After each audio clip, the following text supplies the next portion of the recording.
Hey, what's up, everyone? Welcome back. Just Another Failure podcast. Hey, before the show gets going, we want to talk about a couple rad brands that we're hooked up with. Hey, we're here so you guys can get a discount on some cool products. If you don't want to hear the spot and you don't want to get hooked up, skip ahead, listen to the podcast. But if you want to save a couple bucks, you want to support rad companies, these next couple minutes are for you guys. Hey, first off, we just teamed up with Rockwell Watches, Salt Lake City, Utah. Some rad guys. They love our first responders, our military. They love to help give back to charity. They got rad watches, snowboard goggles, dirt bike goggles, backpack, hats, everything. They got you covered. Head over now. Use Failure20 at checkout to get 20% off Rockwell time. Also, we got our boys in Winters, California, Muertos Coffee. Muertos Coffee is firefighter-owned and operated coffee company, plus 5% of their sales goes back to the National Fallen Firefighters Association, plus our first responders out there. Great company to support. Use promo code JustAnotherFailure at checkout. Get 15% off. Hey, also, Devin and I, we got some rad sunglasses. They're customizable. They're also second as safety glasses. They're rad. They're comfortable. That's our boys, San Jose, California, Heat Wave Visual. You want to be looking good? You want to keep your eyes protected? Have some rad lifestyle clothing as well? Head over now, heatwavevisual.com, promo code FAIL at checkout for 10% off. Also, you know, the days of shaving your balls with a rusty razor like an old pirate, those days are behind us, man. I don't know if you guys have ever got stuck in that position. I have a time or two. I've been on the road having to shave, end up having old razor blades. I can't get to the store wherever I'm at in another country, and I end up getting stuck with a rusty razor. It sucks. It hurts. It chafes you. It's not a good time. But we got a company where you're not going to get chafing anymore. You're not going to get razor burn anymore. We got you protected. What do we got with Manscaped, bud? Dude, thank God we got Manscaped because those boys are hooking us up and helping us out. Listen up, fellas. We got some big dates upon us. One of the biggest games of the year is February 7th. That's right, the Super Bowl. And a week later, on February 14th, is Valentine's Day. Get your balls super and fine. And our friends at Manscaped are here to make your balls feel super and make sure you're ready for whatever both nights might take you. Our partners at Manscaped are here to tell you to join the already 2 million men who trust Manscaped products for their below-the-waist grooming needs. Just like our boy Matt over here needs some help, these guys got you covered. Straight razors, rusty razors, it's hurting me. The best way to get started is with the Perfect Package 3.0. It's led with their revolutionary third-generation Lawnmower 3.0 trimmer, which has advanced skin-safe technology and features a cutting-edge ceramic blade to reduce grooming accidents, and it's also waterproof so you can use it in the shower. And let's be real, we've all smelled the worst down there, and that's why I'm thankful for the Crop Preserver and the Crop Reviver. These products keep our boys from sweating, smelling, and stinking. The Perfect Package 3.0 also comes with a pair of Manscaped boxers that'll keep your junk feeling fresh all day. These Manscaped boxers are high performance and anti-chafing, and easily some of the comfiest boxers I've ever had. My girlfriend even tries to steal them from me because they're that comfy, so it's not just for the boys. Because you steal her clothes, let's be fair. Yeah. To be fair. Hey, don't tell anybody. But complete your grooming game with the Refined Cologne Signature Scent by Manscaped. With the same signature scent that's in all of Manscaped's formulas, this cologne is the perfect complement to the collection. So get 20% off and free shipping with code FAIL at manscaped.com. That's 20% off with free shipping at manscaped.com and use code FAIL at checkout. So tackle your pubes and win the Super Bowl in your pants and be ready for a romantic evening on Valentine's Day with Manscaped. Your balls will thank you. And not only your balls, if you want to be looking fine, smelling fine for you and mine, grab their new Refined. Dude! Yeah, that's right. Their cologne is nice. You'll enjoy it. Hey, if you guys like our flags, head over to 30 Seconds Out and grab a flag from those guys. If you guys live in Southern California, you like electric boat rentals, check out London Boat Rentals. They hook us up with our studio and always are helping promote us. Check out London Boat Rentals, Long Beach Marina. We'll see you next time. If we haven't lost you yet, get into the episode. Here we go. Enjoy the episode, guys. What up? All right, here we go. What's going on? Came in way too hot. Way too hot.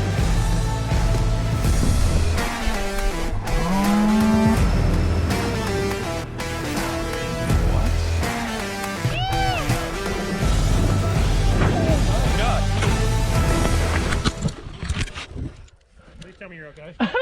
What is going on, everybody? Welcome back to another episode of Just Another Failure podcast with myself, Devin, my buddy Matt over there, and then we got one of our other pilot buddies coming on. I mean, it seems like we got quite a bit of them recently, but we have Mr. Cory Robbins, who's a backcountry pilot, flies with the Flying Cowboys. He also does stole drags, and he flies a Cub Crafter Carbon Cub, and you guys have probably heard of that plane from one of our previous episodes with Ben Hodges. So how's it going, man? How are you? Doing really good. Thanks for having me on the show. Dude, thanks for coming out. Thanks for joining us. It's been fun with the podcast, us being able to travel and like certain places just opening up places for us to record. So Rich was really cool. We did some episodes with him, opening up to Rockwell, and it's fun being able to come out here to Utah where you're from. And, I was stoked to call you up, and you were able to have some time to sit down and talk to us today. So thank you, buddy. Happy to be here. Love it. So are you from Utah originally, or where are you from originally? Originally from the Southern California area. Okay. Santa Barbara is where I started my craziness, doing surfing with the bleached hair from the sun and pissing the non-locals off. There we kicking go. them off the beach. Yeah, that's I'm originally Northern California, but I live in Long Beach now. He's Costa Mesa, Newport. So yeah, California side. What brought you out to Utah? How long you been out here? The skiing originally. My parents wanted to move here for the skiing, and I stay for the play. I mean, this is just an outdoor adventure park, and especially in the bush plane world, it's one of the. It's not like it's undiscovered. There's a lot of people that know, obviously, from our videos that we put out that the West in general is fantastic for bush flying, but Utah is a special gem. We don't have a lot of designated airstrips, but our off-airport play is just second to none. Yeah, it has to be unreal. I mean, you guys got all sorts of cool stuff and places to land out here. When did you what kind of got you into flying? I mean, when did that all start? And I've always had the disease. It is a disease. Yeah, right? Yeah. I think I was first introduced to it way back in elementary school. I had to do a book report on World War II, and as you're flipping through the old Encyclopedia Britannica way before the internet, and most of the kids these days have no idea what that is. But you remember the salesman would come door to door and they'd sell you the encyclopedias? And so I looked up World War II and just the topic, and I'm thumbing through, and there was a photo there of a P-51 Mustang. And I was like, wow, that's World War II. So I did my whole report on the P-51 Mustang, how it came to be, and that's how I fell in love with aviation, is learning, the War Department placed an order for a long-range fighter escort, and they had all these requirements, and they went from the War Department placing the order to the first flight. It was something like 3 months. Yeah. It was insane. 112 days or something from conception to first flight. And even as a kid, I could appreciate the marvel of conceptualizing, designing, building, and then flying an airplane in such a short amount of time. I think about that. What can you do in 3 months' time from start to finish, from nothing? And, it's a feat. People are pretty capable of doing some cool stuff. And so... that kind of inspired me, and there's so many aspects of it that engaged me.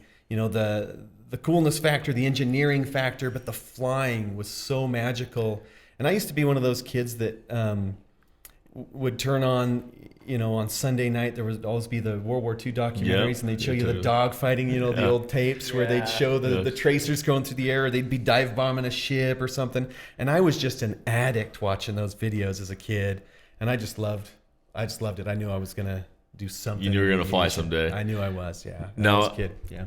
I mean, yeah, it's pretty similar to my story. I had grandparents from the war, grandparents that are pilots, born and raised at the Hayward Airport, just lived under the approach, always around airplanes, loved airplanes, always fascinated by it. It's a really cool industry, and there's so many different facets and so many different ways that you can go with aviation, whether you want to be a professional pilot, a hobby pilot, but then inside of that you have aerobatics, you have bush flying, seaplane flying. There's so much that aviation offers, and it's just, I don't know how people could get bored with it. And it was bumming me out a couple of years ago, when we were seeing just pre-COVID, the dying breed of pilots we had out there. We were just having extreme shortages and just not seeing our flight schools getting packed anymore. And I've always wanted to find that medium where like we get people inspired about aviation. I remember when Tailwheel made 1-6 Right, and you would just watch that movie, and he made it so well that you just wanted to go get in an airplane and fly. Oh yeah, it was beautiful. It was, and I mean,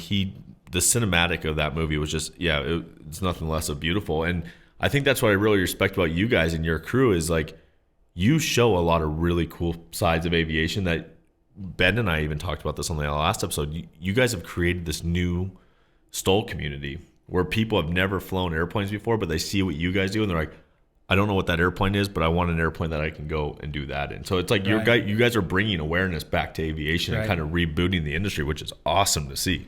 Well, and I think, to be fair, I think we're just picking up where others kind of blaze the trail, because I'll be honest with you, people call me a bush pilot, and I've even said it myself, but there's this huge community of people that are real bush pilots. Tell Matt, because he told me to say that, so he's the one that's wrong over there. But the only thing that we did is we're trying to bring awareness to it because it's a passion, and it's certainly a gateway into aviation because it's exciting, it's fun to get out, and if you love nature, get into a bush plane and go out and become one with nature.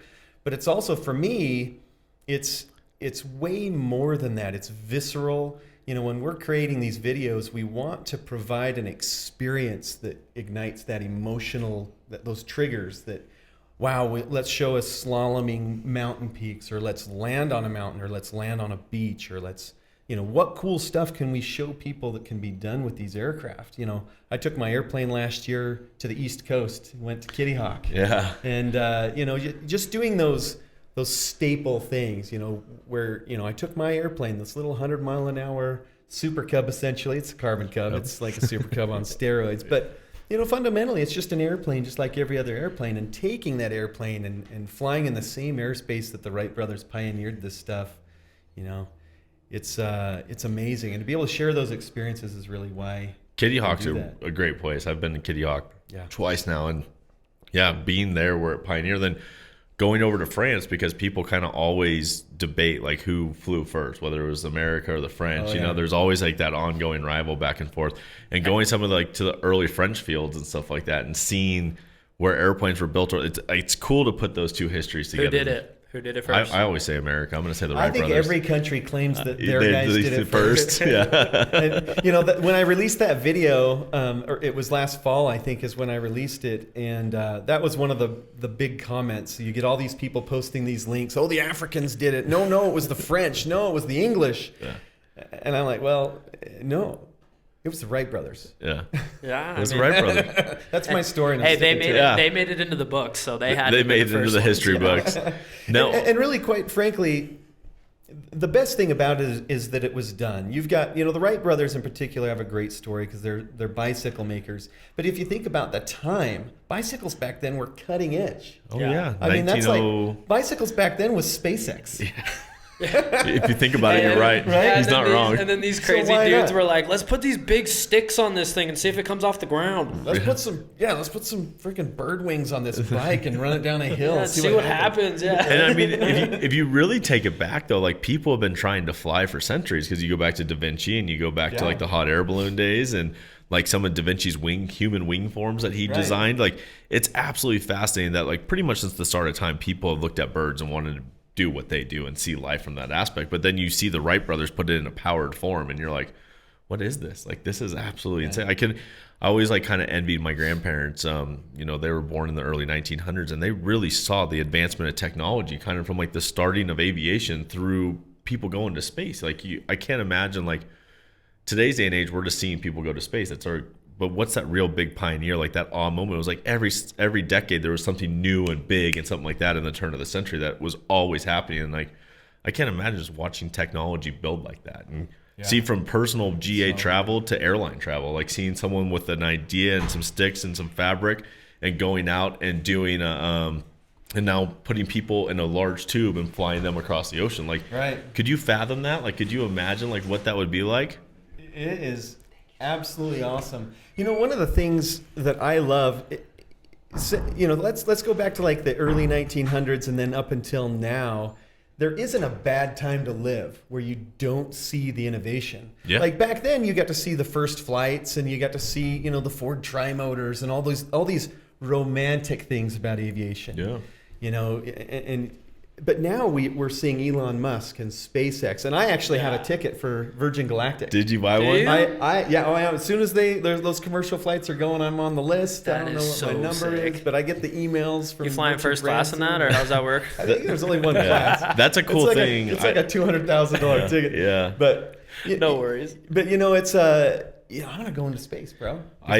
So I got to work a little bit with Virgin Galactic a couple years back, which was really fun. So I was working for a charter company, and Virgin Galactic had their headquarters in Long Beach, and then everything was happening out in Mojave. That was the test site. That's where Spaceship 1, 2 was. That's where the White Knight's at. Well, Virgin Galactic had a Baron, and then they were using our King Air to shuttle their extra employees out to Mojave. So I was going out to Virgin Galactic a couple days a week here and there and having a great time. So you've been to Mojave. There's nothing out there other than the test pilot school, Virgin Galactic, and you just kind of want to hang out at the airport. There's nothing around the town out in Mojave. But every time I went, I got to just hang out with the test pilots. I got to walk around and see Spaceship 2. I got to go in the White Knight and sit in the cockpit of the White Knight. I got to fly Spaceship 2 sim, and that was something that was just like really, really cool. Like I was actually training on the same exact simulator that they were training their pilots on to fly Spaceship 2, and actually doing launches off the White Knight, which it's a very, very cool concept with the rockets, and then it's a glider coming back into Earth, and like how you're doing your parabolic arc, if you're going to do a parabolic arc, or if you're going to roll it over the top and re-enter. But I mean, it was just such a cool concept on how they made this cockpit and how they designed it. Like I could only imagine what it would have been like to sit in the seat of the Endeavor, you know, compared to what Spaceship 2 is like. Oh yeah. And now you got to think, we have FAA certified astronauts. No. Right? Dude. Well, like anybody can How pretty cool much is be an that? astronaut at this point. Like you just got to buy a ticket. Well, Right. well, the But astronaut, like, yeah. I'm not saying like you're a real astronaut, but I'm saying you can buy a plane ticket now and literally go into space. Right. Like And that I is think mind blowing. I think that there's going to be a generation very soon that becomes normal. It becomes their job. And so really what's fundamentally for me, what excites me about what's happening in aviation or in science or, you know, whatever in general is the accessibility is the paradigm shift. And that's one of the things that me and my friends are trying to do with flying in general is we want to put it out there that, hey, this is accessible. Anybody can do it. And you know, none of us try or pretend or put it out there that we're super pilot.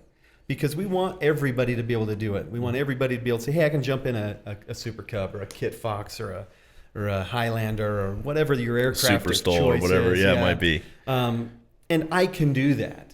You know, if you're flying a 172 today and you're in a flight school, it's not a very big step for you to enter a stall drag competition as a private pilot because it's simple fundamental skills that you're developing and that you're honing to be able to do that. And so that's one of the coolest things about social media and aviation right now is we're using that social media as a tool to just prove it to people that it's accessible. Let's get out and have some fun in these airplanes. And you can do it. Yeah, and that's like one of the greatest things. That's why I really respect your guys' story and like how you guys are always just a huge influence for general aviation in general. And then aside from that, you mentioned that you love the engineering side. You like to know how the airplane works. You like to know how the wing works, and now you're friends with some of the coolest experimental aircraft builders out there with the Patey brothers, and you guys are doing just very unique aircraft. You guys took a Wilga and created Draco, and Draco, the world just stopped when Draco came out. Now people are seeing Mike building Scrappy, and they're like, who puts a 720 in a Cub? I mean, who puts it's actually a 780. It's a one-of-a-kind engine. Oh my gosh. But the thing is when we, for example, let's go back to Draco. When Mike started that project, and we had been re-engineering and doing cool things with airplane for years and years. And the funny thing about Draco is you do a project like that, and you have no idea. You do it for yourself. Yeah. We want to build a badass bush plane. We want to build the most badass mother effing bush plane on the planet. We want to just, and it was for us. You don't do a project like that and put the kind of resources into it like that for social media. No. You do it because it's awesome and it's fun, and Mike doesn't do anything small. I've learned. Even the Scrappy project, if you remember, I'm going to throw Mike under the bus a little bit on this one. Okay. Do you remember when he announced the Scrappy project? He's like, I'm going to do it from spare parts, and I'm going to show everybody that I can make an airplane that's cheap and affordable out of nothing. I do remember that. I do remember that. Dude's got to be $700K into it already. And now he just has like the monster trucks. Mike. Now he just has the monster truck. Now wait, what's he running on main tires? Are those 35s on the front? Yeah, it'll be 35s Okay. for sure. I was trying to figure out absolutely. what size he was running on the front of that. So if they made bigger, I think they'd go on there. is Draco 35s on the front? Yeah. Because that's the biggest you can go with Tundra tires. And no one, I didn't know if They are anyone was doing bigger. like, They're because you were doing some stuff with Air Trek for a while, so I didn't know if they did some special tires for you guys to do something bigger. But No. that's cool. The 35s are cool on that platform. But the fact that he's using off-road truck suspension on airplanes right now. Right. I mean, his tail Those wheel, King shocks. the King shocks on bad the to main bone. gear and on his tail. I mean, that tail wheel he built is insane. I was watching him do Yeah. the drop test in the hangar. And I'm trying to think if he's like shown some of this on his videos or not, because I have so much. you got to know what we were allowed to talk about. Yeah, and Mike is like, Cory, you've got to not say things because He's got I all want the secrets I- behind the scenes. I want people to watch my videos. And Mike, every time he releases a video, he's like a kid in a candy store. It's like Christmas morning. He's like, okay, I'm going to release this video and I'm going to show people my door. And you're like, a door? And then he shows you this video and you're like, that is a pretty badass door. You're That's the 30 sickest door I've ever seen. And You're you're 30, like, 30 minutes in, you're like, I didn't know I could like a door so much. it's like, oh my gosh, this carbon fiber door. You can't even stick a piece of paper underneath it. And it's going to have gap seals. And oh my gosh. And it's just so cool that you get so excited about an airplane's Door. Or it's got a pen holder and it's designed for this flashlight to go in it perfectly, or it's got USBs in the back. He's got like more screens than the space shuttle in the thing. His cockpit, the fantastic. mock-up cockpit that he posted about, it's like that's insane. Like, yeah, I look like I was sitting in Spaceship 2 again. Like, it literally has, it's like a G5. Like, he's got like a lower center console screen, and it's amazing what you guys are doing out here in Utah. Like, that's really cool, and you get to be a part of that. Yeah, everybody gets to be a part of it, and that's the wonderful thing about this group of guys is, there's no altruistic pure intent to do this. I mean, Mike's doing it because he loves it, he's passionate about it, but he does it because he wants to share how awesome it is, and he's got the resources, and he's been very lucky because he's got so much skill set to get some really good sponsors like Cub Crafters and Airframes Alaska and King Shocks, and everybody wants to be a part of the project, and rightfully so, because he's doing things that have never been done before, especially at that level. I mean, he is a modern day, pick one, Howard Hughes. Oh, He's exactly. doing some amazing things. And his brother, Mark, with Best Tugs, Yep. and all the projects that he's engaging in. I mean, these are guys that are doing awesome things. And then all the Flying Cowboys are just fantastic. You've got Trent Palmer. He was a filmmaker by trade. And so you watch his videos, and they're all like He's the Kit They're Fox, like- right? Yeah, he is the all Freedom like- Fox. Yeah, the Freedom Fox. Yeah. That's him. I think yeah. that's the video that I was Yeah. just watching. It's like Yeah. full like cinematography, like insane shots, and it's like Yeah. makes you legitimately want to go No. get in a plane right Yeah. now. Am I mean, if you've ever watched Netflix or Yeah. you've seen any Jeep commercial or almost any automobile commercial, Trent's probably the cameraman. That's crazy. Any drone shot, it's probably Trent's company. No, He's a legit pro level filmmaker. He's awesome. Am I wrong, or did I see a video where like you guys kind of got him into flying, where he came to film with you guys, and he was like, I want to do this, and built a Kit Fox or bought a Kit Fox? Wasn't there something along the lines of that? I met Trent. He already had the Kit Fox, but Okay. he had barely started flying it. I think his origin story is pretty cool, where he had been flying RC helicopters, the drone world, that's doing the cinematography stuff. And then when the FAA, decided that drone operators needed to have pilot certifications, he's like, well, I might as well go and get my private pilot's license.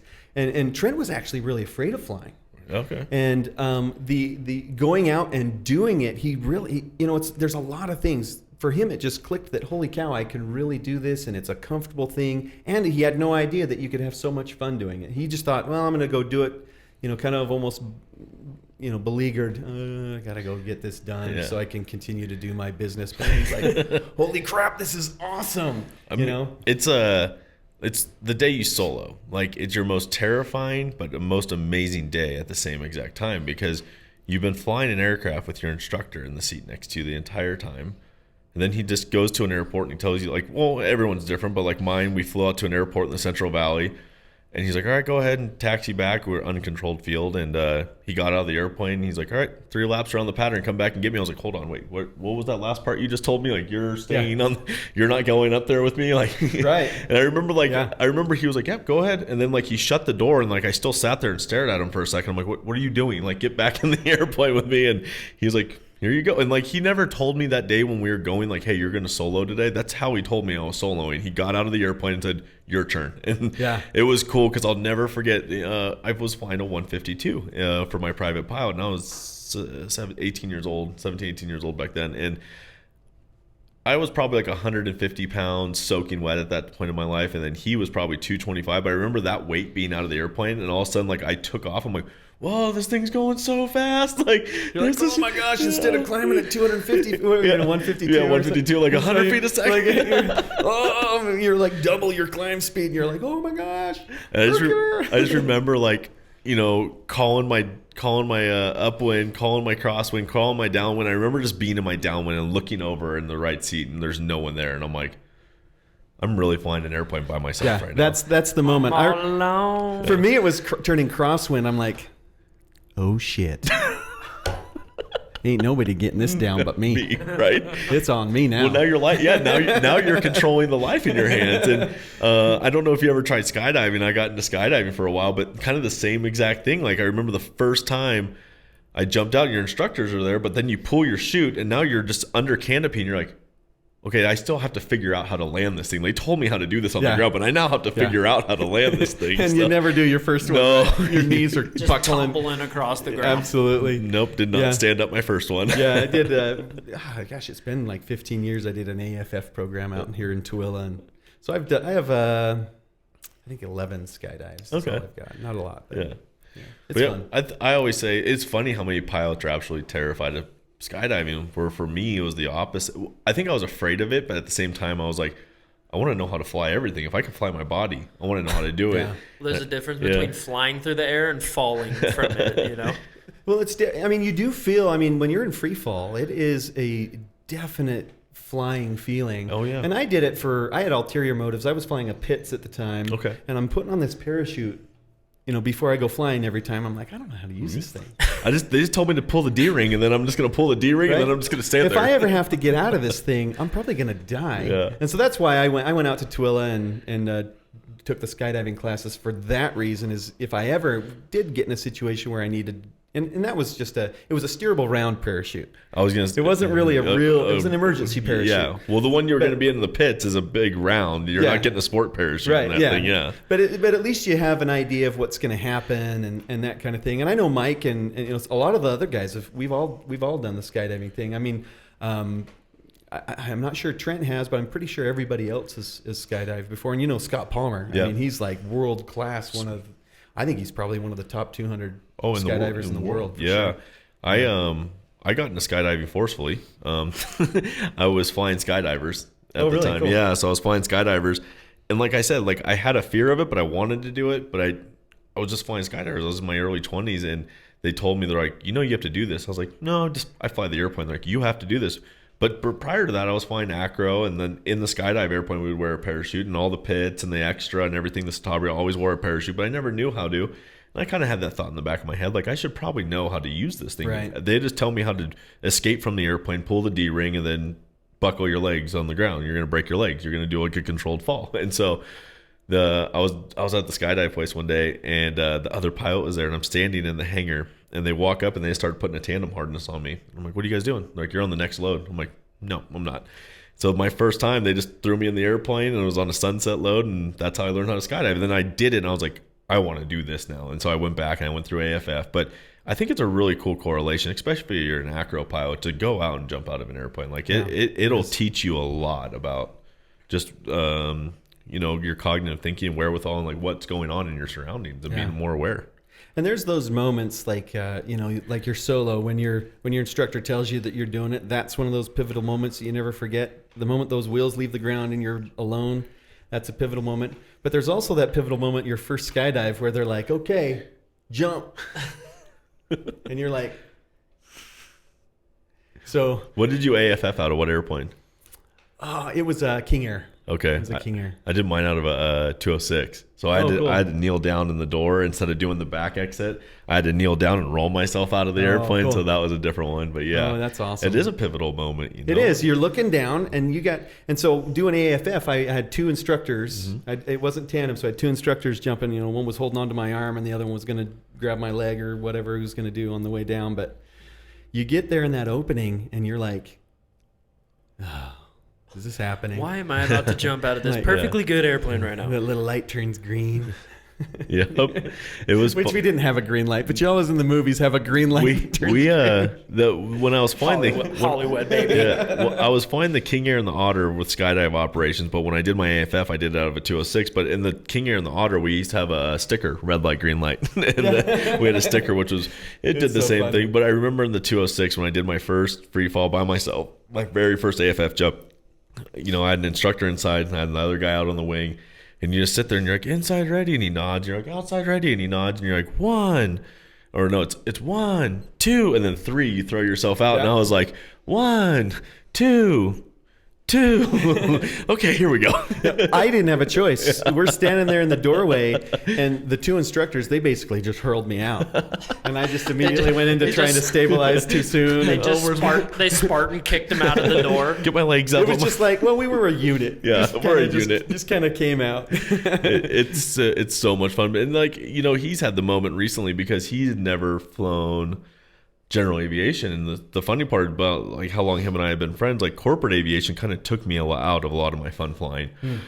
I just turned into a professional pilot and I had to fly all the time, so I stopped like flying the Cubs and I stopped flying that stuff, and now I'm getting back into the T6. I'm getting back into the Cub, doing all the stuff where I like to actually fly. But I put him up a couple weeks ago with Ben out at California Cubs, and he got to go in the X Cub, and Ben showed him how to surf an airplane, and we went down and like legit, because he was telling us about that. He's like, yeah, we're gonna surf an airplane. I'm like, yeah, okay, surf whatever. An airplane, and he run a canyon and then exits on the beach. Yeah, and then he carves down into the beach. I've probably right there. done that flight with Ben. It's awesome. Yeah, and we started skimming the water, and like the waves were huge too, and we're like going over the plane, and I was like, okay, this is what you mean. And then circles around, we landed on the beach a couple times too, and I was like, I mean, we've been talking about it quite a bit. Like, we came back after landing, and we were like taxiing back to the hangar, and you couldn't smack the smile off my face because we were just having so much fun. And I mean, we've joked too, where I'm like, yeah, actually, I think I might start learning how to fly. It's no joke, man. This could be your lifestyle. It's pretty cool lifestyle. There's a lot of cool ideas and stuff that we could really take off with the whole podcast blog and lifestyle with flying, and like especially putting him and making him a pilot where both of us are pilots. Like, we could start doing a lot of really fun stuff out there. Yeah, but do you know how horrible it is to have one of your best buds be a pilot and brag about it all the time? But he still has yet to take me up flying with him. Like, I had to go do it with somebody else. Well, I tell you what, you guys say you're coming back. Next time you come, we'll get the crew together and do a bush plane adventure with you guys. It'd be awesome. Yeah, and I was going to talk to you about it after, but that's one thing we're bringing to the podcast is we're doing a vlog series. So we're trying to do it with every guest we have on the show, where we go out and spend, you know, quote unquote, a day in the life with you guys, and we do go experience life. And so we're doing like a 10-minute, we're trying to edit down to about a 10-minute YouTube series, so that way our viewers could like actually understand and put to views like what we're actually talking about on the show. So that would be awesome. Come out and fly with you guys. I love all your guys' stuff you guys do on Bonneville and out in the Salt Flats and the hillsides. You guys do some really cool landings out here. Yeah, you know, it's almost a contest to find the gnarliest safe place to land that you could possibly get in. Oh, those rocks are 10 inches, and you know the guys without the big monster shocks and the and the big tires are circling while the rest of us are landing, and then you know you're the guy on the ground smiling at the guy circling up ahead, just going yeah. I did it first. Are you running monster shocks, or what shocks do you run on yours right now? I'm running the Acme. The Acme, okay. Acme shocks right now. Yeah, they're bad to the bone on all three sides. And I've got the big tires, and you're 29s. I've got 35s. Oh, you got 35s. Yeah, okay. Bigger the better. Bigger the better. Yeah. It's and the bigger the tires, really what it is it's an easy button. It makes it makes it so you can land in rougher terrain. And those things are just so soft. They marshmallow around. I don't know if you know this, but I run about 3.5 to 4 PSI on those things. I've heard you say that on a video. So you literally can take your fist and push it in 3, it's 4, like or 5 inches. It's literally like a big marshmallow. It is. You can mold that thing over a 10-inch rock and barely feel it when you're landing. That's It's crazy. insane. And I've done it multiple times. Yeah, Works great. Just ask me. I've been learning about the monster shocks. I know Stoll Pilot up in Reading, he runs them. I think Quinn's running the monster shocks. They're cool. They look pretty intense, but I heard it's more or less like a bike shock. It's like a air shock. Yeah, I think it comes more from like the Baja world. Okay. So there's several different when you come into shocks. There's several different philosophies on what's best. There's air shocks, which I think Shock Monster is a purely air and gas and oil shock. And then you've got Acme, which is air and gas, but also spring shock. Yeah. And so that's more of a traditional shock. They're all very, very good shocks. They've come so far. It's just crazy, the engineering. And, they just came out with another revision that I had installed on my airplane because I went to Charlotte and visited with Acme this last summer, and they put the newest and best shocks on my airplane. And it's just amazing, the difference. It's just...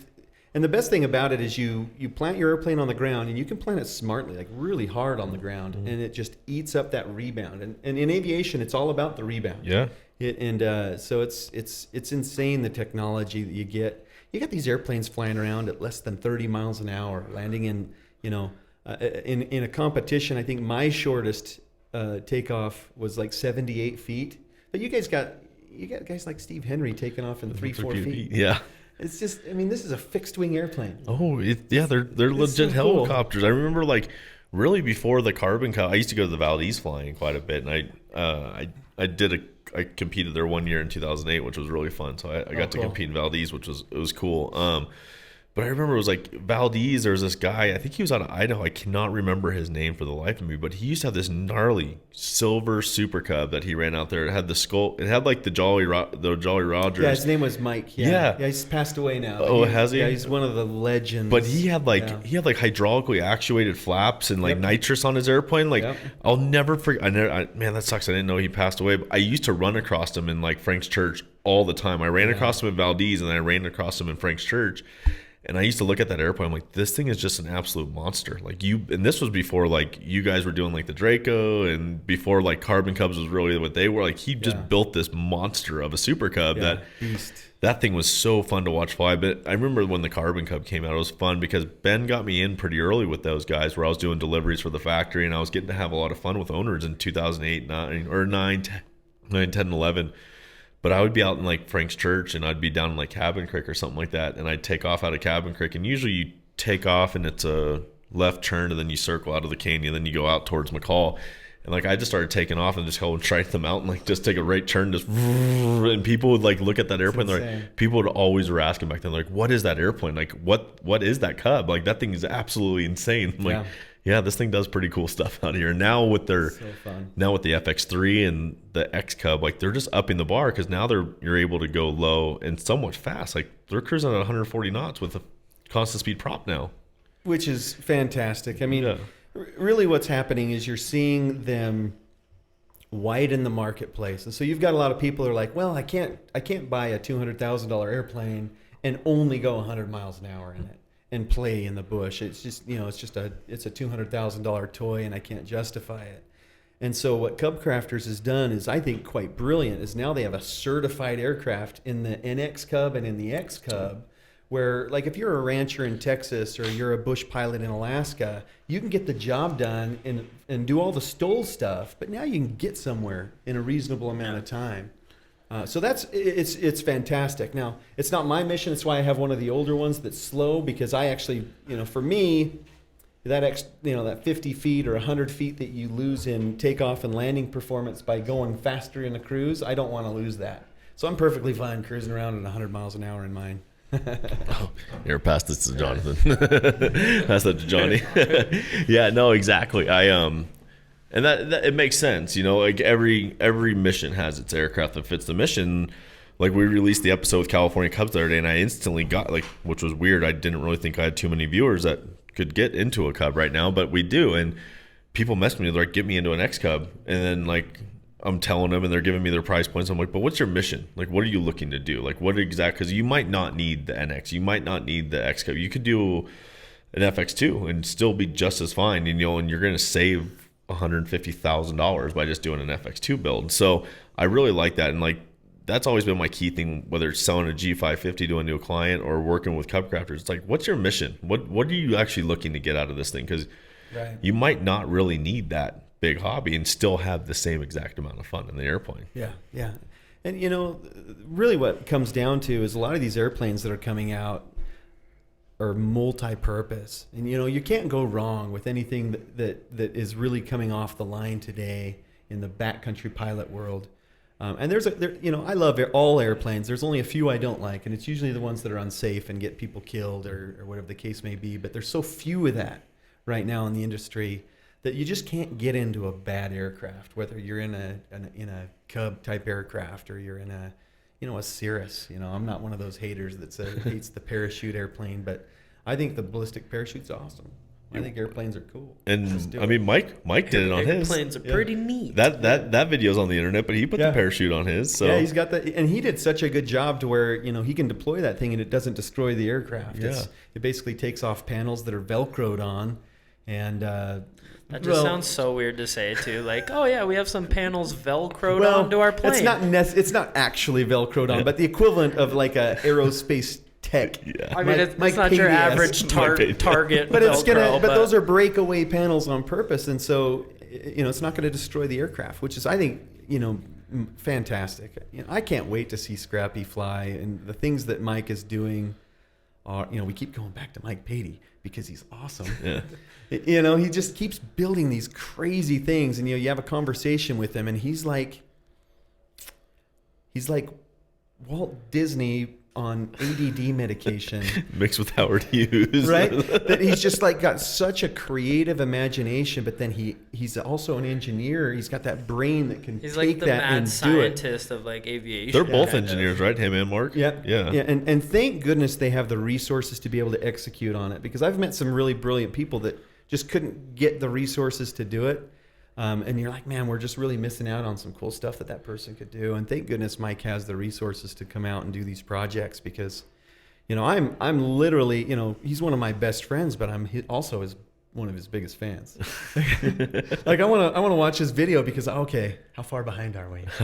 He's like 6 months behind. So, think about where his videos are. And I think there's actually one coming out today. Today there's one dropping. I saw him post about that one today. Okay. Yeah. I'm not sure what's is it on the there. door or what's No, what the are we door looking was at? 2 weeks ago. Oh, was the door 2 weeks ago? Door was 2 weeks I have ago. no idea what's on the video today. I don't know what because today's it's is. so much like I have to be careful what I say, because I'm like, the wing. I'm like, I can't say anything about the wing because I think we're months away from hearing anything public about the wing. But just stay tuned. Go over to Mike Patey's YouTube channel and subscribe to that, because he is I think that he's going to go down in aviation history as one of the innovators, and he's going to be one of the big names moving forward in the next 100 years. Oh, no doubt. So, yeah. And that's something like I want to start getting into now as I change my career in aviation, have more time at home, is like starting to build aircrafts and stuff.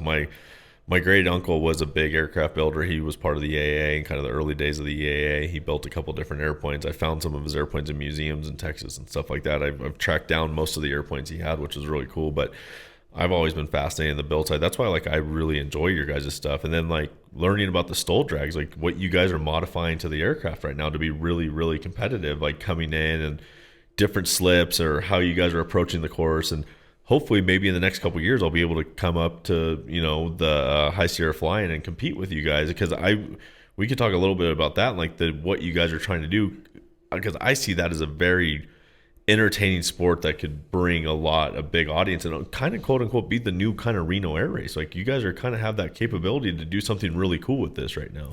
Yeah, it's interesting. I was hoping to see this last year, and with COVID it kind of went by the wayside, but I think you'll see other events all over the country. Mm-hmm. And I know there's a STOL drag event in Nebraska, for example, in the spring, and they're going to go whether there's social restrictions or not, but they've gotten approval from the state, and they just want to make it safe. And so it's going to be different. It's not going to be a normal fly-in where you're going to, have everybody, like Oshkosh, everybody's family kind of thing. With the weird way that this virus is impacting, you do the best you can. But kind of what my hope is with Stoll Drag in particular is to see additional events so that it's more accessible, and because it's just such a cool event, and it's nothing. It's so simple, but it's so amazing at the same time. It's like, dang, man, why haven't we been doing this all along? Because it's simple energy management, doing a slip, spot landing, and controlling your speeds and staying on center line. It's not difficult, and anybody at any skill level can actually get into it. And that's what I think is one of the best things about it. And I just am hopeful that thing just takes off. And how did you guys kind of come up with it? Were you guys messing around one day and like kind of did it with amongst each other? Like I never knew like the birth of the story. I love what it's become, but how did it come to that? Really, it's a High Sierra flying thing. It's 100% Kevin Quinn, his brainchild, so to speak. And we had the High Sierra fly-in on a smaller lake bed years ago, and then it got to be a much bigger event. So they found this other lake bed that was just huge, and they're like, man, we got this. And the story that Kevin tells is, he looks at this giant lake bed. He's like, man, we could really do something here. Like, what are we going to do? And so he likes to say that he was sitting on the can. He's like, I mean, there's Stoll competitions, but Stoll competitions that's just a takeoff and landing. And, after about 10 minutes of watching that, it's not super fun as a spectator. Unless you're like into it, unless you're a pilot, it's not super engaging from a spectator sport perspective. I mean, it's cool to see an airplane take off and land in 30 feet, but what else can we do with it? And he's like, why don't we drag race airplanes? And so it's evolved to the point where now there's rules, and now they're going to introduce different classes of competition, and very cool. I mean, I can't speak highly enough about it. It's just a really cool event. And we kind of talked about this with Ben, and like doing a sort of bracket racing like Stoll event where like as a spectator that can be, it's almost I don't want to say NASCAR. Well, I don't, and NHRA. Almost like that, or like I don't want to say horse racing, but like in a sense it like can be horse racing, because it's like people can see these two people going at it, and then it's like, okay, like we can see like this is the guy to beat here, but there's always can be like that underdog that can come in and spoil everything, to where it's like you can bring that excitement into Stoll racing. Right, you can, and there's a group in Texas now that's launched what they call the National Stoll Series, and so we're starting to see it catch on and kind of become something, and who knows where it'll go. I know that Kevin, and he's got a crew in Lake Tahoe, California, that he's working with to grow Stoll Drag, and so hopefully it just continues to grow and take off, and I just don't think it can be anything but good for the industry, because it just teaches great skills from a spectator perspective. It appeals, like if I don't know anything about aviation, I can still understand that there's these two airplanes racing head to head down a course, and it's fun to watch. Yeah, exactly. And I've got, I don't know how many videos about Stoll Drag on my YouTube channel, probably 10 to 15 videos, but just get on YouTube and search for either my name and Stoll Drag, or just search for STOL, Stoll, it's short takeoff and landing, and drag. And you'll find some really cool videos. And of course, I won it one year. Mike's won it. We've got Mark that won it one year. We've got Steve that won it the next year. The Flying Cowboys have pretty much dominated the sport, and rightfully so. Humble brag. But we did have an outsider win it this last year. With Toby Ashland. Yep. Which you see these guys now, they're now building purpose-built airplanes for drag racing. And that's what I was gonna say. Like they're doing different things to they're having like tail fins and stuff on the side of their fuselage. And you're seeing all kinds of. The beauty of it is you're starting to see, and we're going back to the engineering again. There's what I get excited about is they're starting to innovate. They're starting to figure out how to make these airplanes go fast and then slow down as quickly as possible and land as short as possible and turn around as quickly as possible and do it all safely. And it's just so much fun to see all these builders, whether, there's this crew in Florida that I've been talking to that are building a Stoll Drag race plane right now, and they're picking my brain on, what's the technique, how do you win or lose a race? And, everybody's pretty much into the consensus that you're going to win or lose the race in the turn. where you got to come to a stop on heading, turn the airplane around, and come back and run the course in the reverse direction again. And that's usually where seconds are gained or lost. And you've got, a Cessna 180, a stock Cessna 180, a certified airplane going up against a highly modified Super Cub, and they're finishing within a second of each other. That's intense. And so you're looking at a race where you've got vastly different race cars or equipment, right? Yeah. That are completely different. And it really comes down, and so the light airplane will accelerate quicker, and he looks like he's going to win, but then the 180's got a faster down the stretch speed, and so he's got a little bit cleaner airplane, and then he kicks it into that big giant slip, and it's just so fun to watch. And then you've got all these guys now building these airplanes specifically for it. I think the next couple of years, if we can get past this social distancing stuff and get back to business, you're going to see some really cool stuff in aviation get back to work coming up this next couple of years, which I'm really excited about participating in any way. Like if I'm a spectator, because I've kind of retired from racing. Yeah. I got 4 kids, man. I can't afford to spend so much time building race planes and all that kind of stuff. But it's just so much fun to be a part of, the visceral experience of turning flying into something fun, accessible, cool, whether it's fun to do, it's fun to watch. It's just, it's a really exciting time to be a part of it. Yeah, building that audience. And that was one of the things I liked about Cub Crafters when I first learned about the Carbon Cub. And I always had that idea because I came from a bunch of ranch land up in Northern California, and we had different ranches throughout the Bay Area and North Bay where we were landing on different people's ranches all the time.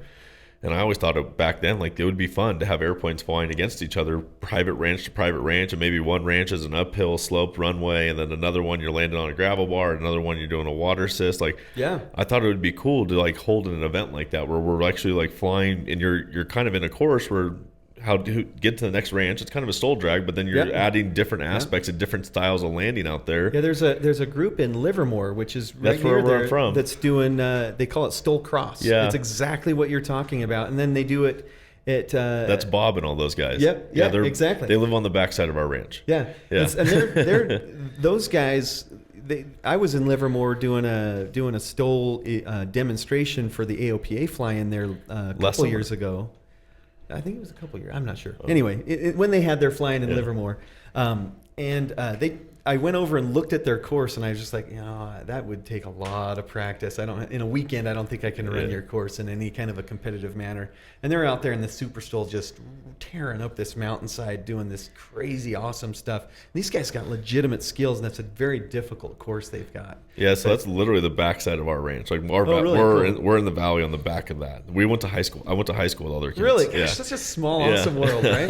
It's so cool. Which is funny because they got in. Like I was flying all that stuff prior to them getting into it. They only got into it a couple years back, and then I was sitting there one day watching. I'm like, when did Bob get a Stole? He's had a Huey forever, but when did he get Stole airplanes? Right. He's got like 5 of them now. Yeah, out there. Like he's got a ton of them out there. Yeah, it was fun. We got to fly with him a little bit at that AOPA event. It seems like a really cool guy. But everywhere you look, somebody's doing something cool in aviation, and that's the direction that I'm going this next year on my channel. Is I want to highlight some of the cool stuff people are doing. So I'm going to be doing a tour across the country and just finding people that are doing cool stuff with airplanes and showing it to people. Yeah. Because I've been lucky enough to build, kind of an audience. I have a little bit of a platform, and I mean it's not huge, but it is something. Yeah. And and my motivation is I just want to showcase it. I want to preserve it. Really, I've got kids, and you look at my daughter in particular, and she's constantly telling me that she wants to become a pilot. And if we as aviators don't do our part to help grow aviation, it's going to go away, and it's going to be Europe in the next 5-10 years. Yep. And so we can't allow that to happen in aviation. It'll absolutely kill our general aviation if we become Europe. Yeah. So one thing I hope creators, guys like me and you, start doing is calls to action for everybody that's a pilot right now to just be super engaging and be welcoming to newcomers. We like to think that we're pilots and we're something special. And, you know, how do you know if a guy's a pilot? Well, he'll tell you. He'll let you know. Not just once, but 5 times in the course of your dinner. Did I told you know? that I'm a pilot? Yeah, you did. Or, And how do you know the tailwheel pilot in the group? He'll tell you you. he's a tailwheel pilot, and he'll start to ostracize the guys that fly the nose wheel pilot. I'd like to try and get away from that. Yeah. And not have that elitist mentality where we feel like, hey man, I got the skills that you don't. Hey man, come and have fun with me is really what what our messaging should be. Come out and enjoy this. Hey, look at this cool stuff we're doing. You can do it too. Yeah. Let's do this together. And that's why I did do my Fly With Me Friday series, where I just take somebody who's never been in an airplane before and take them on a bush plane adventure, or, you know, travel around the country and do that kind of thing. And, you know, let's encourage creators and every pilot, everybody who's interested in aviation, to do their part to continue to build it and grow it. Otherwise, in 10 years, we may not have that capability ourselves. Yeah. And it's going to be flight schools as general aviation, and that's it. There's not recreational aviation will be regulated out of existence. And I like to stay involved in the politics side of it. And there's rulemaking committees right now and I work in the airline industry, so I'm kind of like the infiltrator, because the airlines, when they sit down with the federal government, they want to close down essentially general aviation, and they want the flight schools to be basically cookie cutter. I want an airline pilot at the end of this. I want a 1,500-hour ATP, and I don't care if they're interested in a Super Cub. I want them to be able to fly a FADEC. I want them to be able to fly a turbine engine. And so, not think outside the box, right. And just syllabus. This is on the checklist. Well, that's not on the checklist. How do I do it? Well, it still works, but right. yeah. Well, and you've even got, in Europe, they're designing airplanes, and they're piston airplanes, but they design them with altitude compensating carburetors. There's no mixture controls. It's basically one control, and there's no RPM gauge. It's a percentage gauge. Well, that's teaching you to be a turbine pilot. Yep. Even though you're flying a yak, a trainer, right? So that will come to the United States if we don't do something about it. And prove that there's a marketplace for it. And that's why I'm so passionate about the recreational side of aviation. Is the recreational side, I'm convinced the recreating and the organizations like EAA, they're almost 100% recreational. Building airplanes in your garage, that kind of thing, the innovation, that's what's going to prove to the whoever makes those decisions that there's enough there to keep those regulations loose enough that we can do that. Yeah. Because if nobody's doing it, they're going to regulate it out of existence. That's how regulations come and go. Is they're like, hey, if we ban firearms, what's the impact of that? Well, millions of people are going to go nuts, and so they can't ban firearms. Yeah. They can't ban general aviation right now because there's enough people doing it that we'd rebel. We'd fight back against it. We'd fund it. So we've got to just keep the numbers going. I'm not sure, but AOPA publishes active pilot statistics every year, and I think a couple years ago, there was the first increase in active pilots ever. Yeah. And it was a steady decline year on and year out. And so that's really exciting that we have been starting to see that, we're flattening that declination, and the curve is flattening and maybe even starting to uptick a little bit. And that's exciting because I'm not going to have the ability to do it. Your kids aren't going to have the ability to do it unless we do something about it right now. Yeah, and I fully agree. And that was like one of the reasons I really wanted to get you on the podcast, outside that you're a very handy pilot and you fly a very unique airplane. You have a very unique group of friends. But I've noticed, like, when you fly and when you talk about aviation, you're a huge aviation advocate. And this show has so many different styles of people that we bring on the show. But I really do want to keep some of my aviation lifestyle to this show and bring it on. And it's fun for Devin because now I'm being able to bring him into the aviation side and hopefully get him to start flying. But, like, just show this thrill, show this excitement, tell people how you can get proactive. I've always been that guy in aviation too. Like, if I figured something out and I was doing something, like, if you want to know, just call me, message me, send me a message. I'll tell you what worked for me. I'll try to get you that job. If you're, if you're trying to get a connection with that company, let me, call me. Like, if you want to be a professional pilot and you're a kid and you're mentoring. And it was funny because I haven't done this before for a kid's level. I've done this for adults and other stuff, but the Civil Air Patrol in Fullerton, California called me the other day. They're like, hey, one of the dads recommended you. Would you like to come speak to our youth? And I was like, yeah, that'd be really cool. And then I had to kind of think about it for a second. I'm like, I gotta figure out what I'm going to talk to him about. But right. But now I'm just generally excited. I'm going to go and speak to these up and coming pilots that are from the age of 16 to 22 years old. They're in the Civil Air Patrol, which I didn't fly for the Civil Air Patrol, but I've worked with like the Condor Squadron, Come on now. Pull it together. the Commemorative Air Force, Collins Foundation, stuff like that. But that's stuff that I really want to start pushing towards, is like going out and speaking to our youth, going out and showing them, like bringing them to the airport, knowing I can put them in an airplane. So we have like a Great Lakes in Long Beach, and then we have a T6 that we have pretty readily available to us. And lately we've just been throwing people up for rides, and they come down every single time. And people are always like, "What can I give you?" I'm like, "Dude, don't worry. We just wanted you wanted to have the experience." Or people are like, "I want to get in an airplane." I'm like, "Just let me make a couple phone calls. I'll get you in an airplane if it's me flying or one of my buddies, but I'll get you up today." And I've been learning, like, between the Cub and the biplane, those are like my two favorite planes to put people in for like their just intro. That's like the art of aviation right there. Like that's the purest form right there. Yeah, I've been looking to buy one of the new Wacos. Oh, the YMFs. They're just so expensive. I can't justify having a carbon Cub. I can't have two really expensive airplanes, so I might have to step down to a Stearman or something that's a little more affordable. But going back to the aviation advocacy side, I think, for me, what I do in aviation is an adventure sport. Mm-hmm. And so I try to collaborate with, the dirt bike racing or the Baja racers or sprint cars, open wheel dirt track racers and people like that, because those guys are ripe for the picking to get into aviation, especially my kind of flying or even stole drag racing. Yeah. So, I guess, you creators out there and you pilots out there, don't be afraid to tell your dirt biking friends, your Harley friends, because we're a community. We're a legitimate, fun, and awesome community, a brotherhood, a family to be a part of. So I kind of got blackballed in aviation for a little bit because of this, because him and I come from backgrounds of downhill mountain bike riding, freestyle professional motocross riders from the Metal Militia to Nitro Circus guys. But people would see me as a professional pilot, flying Gulfstreams and King Airs like that. But then I would be out riding my dirt bike with Jimmy Fitzpatrick, Jeremy Twitch, Stenberg, all those guys. I was hanging out with the militia guys, riding with them every day. And all of a sudden, this corporate aviation world, I just got labeled as a thug. And I'm like, you guys don't even know me. Like, you guys are a thug. I know, Matt. right?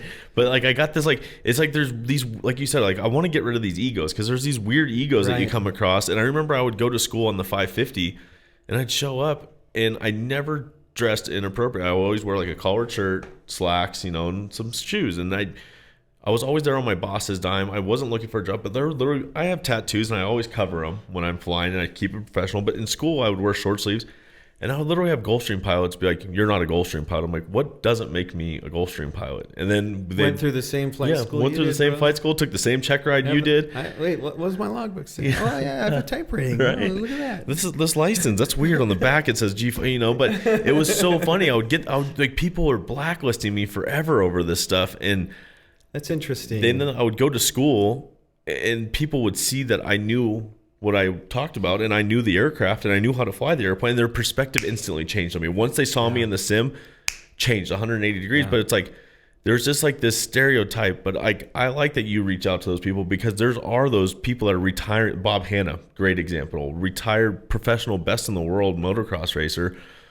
A huge advocate for stole flying in Idaho now. Bob's great what he does with the sport, and like trying to get more of those guys. And I know there's freestyle riders out there that are looking at getting it. There's Baja 1000 runners. I will give anybody a bush plane adventure in my airplane. I don't care who you come from, but lately it has been a lot of the off-road guys, especially these motorcycle guys that do the cross-country tour. The recreational guys. Yeah. Because they have a little bit of disposable income, and they don't realize that buying a bush plane's not that much more expensive than buying like a wakeboarding boat or a touring bike. It's not that much more expensive. I think you can get into used Kit Fox for 30 grand, like 20 25 grand. to 30 grand. That's a boat, and then you don't have to slip it. It's awesome. But the thing is about aviation is that it's, for me, it literally has saved my life. Like, I want to go flying tomorrow, so I'm not going to go to this big rager party with my pals. I might go to the party and hang out, but I'm going to leave a little bit early because I want to go flying in the morning, catch that sweet air in the morning, Yeah. or whatever the case may be. And tomorrow morning, I've got a plan to go film a vlog. I'm watching the weather. I'm like, oh man, it's cool. It's a little bit of a moody sky because I can do something cinematic, and so I'm just chomping at the bit and planning on it. But we've got, going back to the cheap suit brigade, these corporate stuffy pilots. We've got to just get those guys just to open their mind. And I think bush flying and the off-airport stuff is moving that needle a little bit to normalize the adventure side of flying.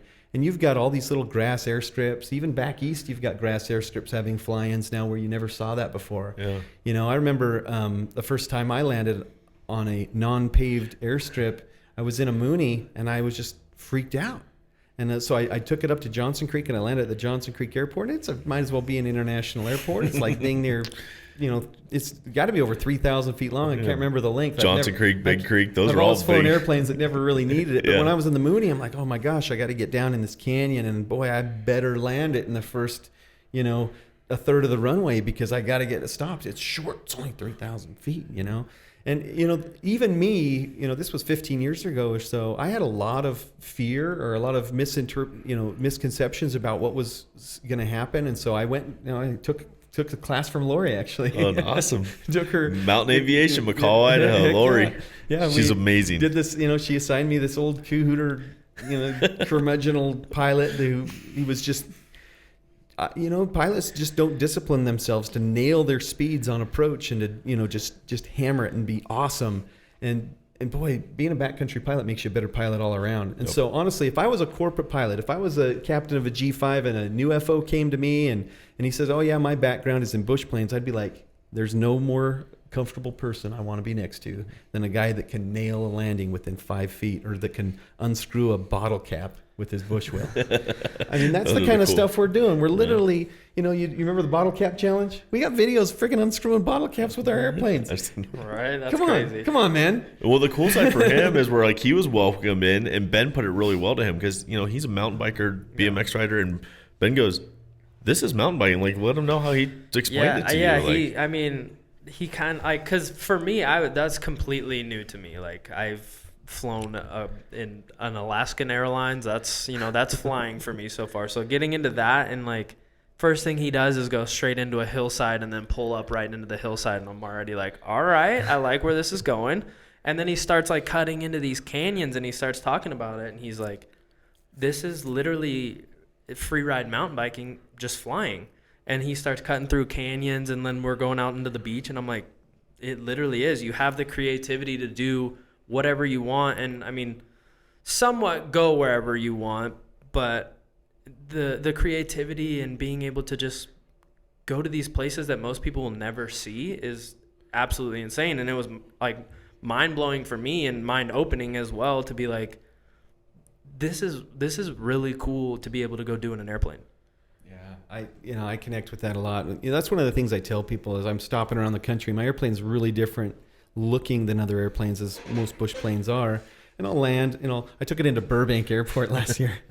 And I'm parking next to all these jets, and they're like, I haven't seen one of these here before. And what are those tires for? And I'm like, it's just my dirt bike. It's my dirt bike plane. It's my dirt bike airplane. It really is. They're so fun. It's so great. But I wanted to ask you too, being able to go into all these places, do you have a place that sticks out to you that is, one of your favorite places to go, or do you have a certain spot that it's like, I can't believe I get to fly here? Yeah, within 15 minutes of my home airport, there's 3 or 4 places that I frequent regularly. You get these thinking spots, right? Where you're a kid, you go to these spots where you go to get your solace or recharge or whatever. I've got my little thinking spots where I'll go and camp or land my airplane on the top of a mountain or just some crazy epic location. I've actually got a few spots that I've never showed to anybody. That's awesome. Never put on a video. See, that's cool though. And, it's just and if you're one of my pals, I'll show you. But it really comes down to these things just make the world so accessible. You're flying across the country, and you just can't help but be like, I can land there, I can land there. Oh, there's a Walmart roof, I could land there if I really had to. There's an Amazon distribution center. This thing's 4,000 feet long. I could definitely plenty land. of room there. Yeah. Oh, absolutely. Especially you're over LA. Yeah. There's no place to land other than the LA River or Walmart. Yep. You're going to land on the roof if you have an engine failure, and you'd be perfectly fine as long as you miss the skylights. Yeah. Don't hit the little skylights poking up, and you're good. Yeah, you just land in between them like you do every day in the backcountry. Land in between trees. Who cares? It doesn't matter. Those are the fun runways too. Landing between the trees. I mean, like Wilson's Bar still forever sticks out in my head. I just love the approach into Wilson's Bar and just flying down the river. Knowing where your no-go is and when you're going to abort, when you're going to commit to the lane. That's just one of. I mean, it's not a difficult runway, but it's really scenic. Just flying the gorge into the Wilson's Bar. Yeah, the whole Frank Church Wilderness is just iconic. If you have any kind of an airplane that's capable. A stock 182 can get into 90% of the airports in Idaho, and you can have a fantastic experience. And so I just really, people need to just be aware that that's out there, and just get the knowledge so that you can develop the skill set and just do it safely. And that's the only thing that you really should be concerned about doing is just don't do it haphazard, and so that we don't kill the industry by bringing a whole bunch of new, we don't want a whole bunch of dirt bike racers to come in and start crashing airplanes and getting killed. Yeah, no, that's what we don't want. Yeah, we need to know, we need to preach the safety and like they have a healthy respect for motocross, and they're not going to get a rookie pilot going and doing a 200-foot jump. Yeah. We try not to. Yeah, we try not. I mean, we might be able to.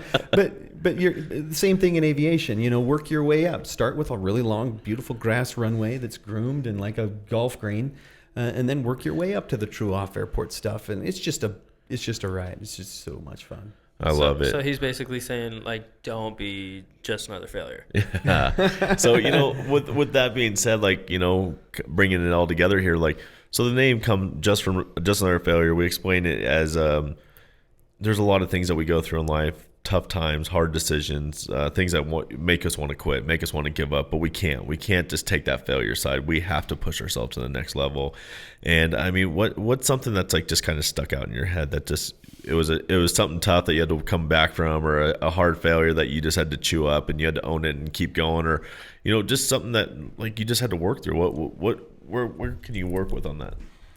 Gosh, recently, I think my biggest failure is my river dunk. I don't know if you guys saw that. But was that Kansas? No, I was in Ohio. Ohio, okay. Yeah, I had just been in Kansas, and I'm flying to the East Coast, and I stop and I'm visiting with a couple of iconic backcountry guys. John Graham in Ohio, and he's just been doing some amazing things. He's got some property there. He does some farming and ranching and things like that. And he's like, oh yeah, let's just go play in the river. And so we're flying around, and we're in the Muskingum, I think is the name of the river. Uh-huh. And we're just landed on some sandbars is all we're doing. And I got my airplane loaded up with gear and traveling for a month, right?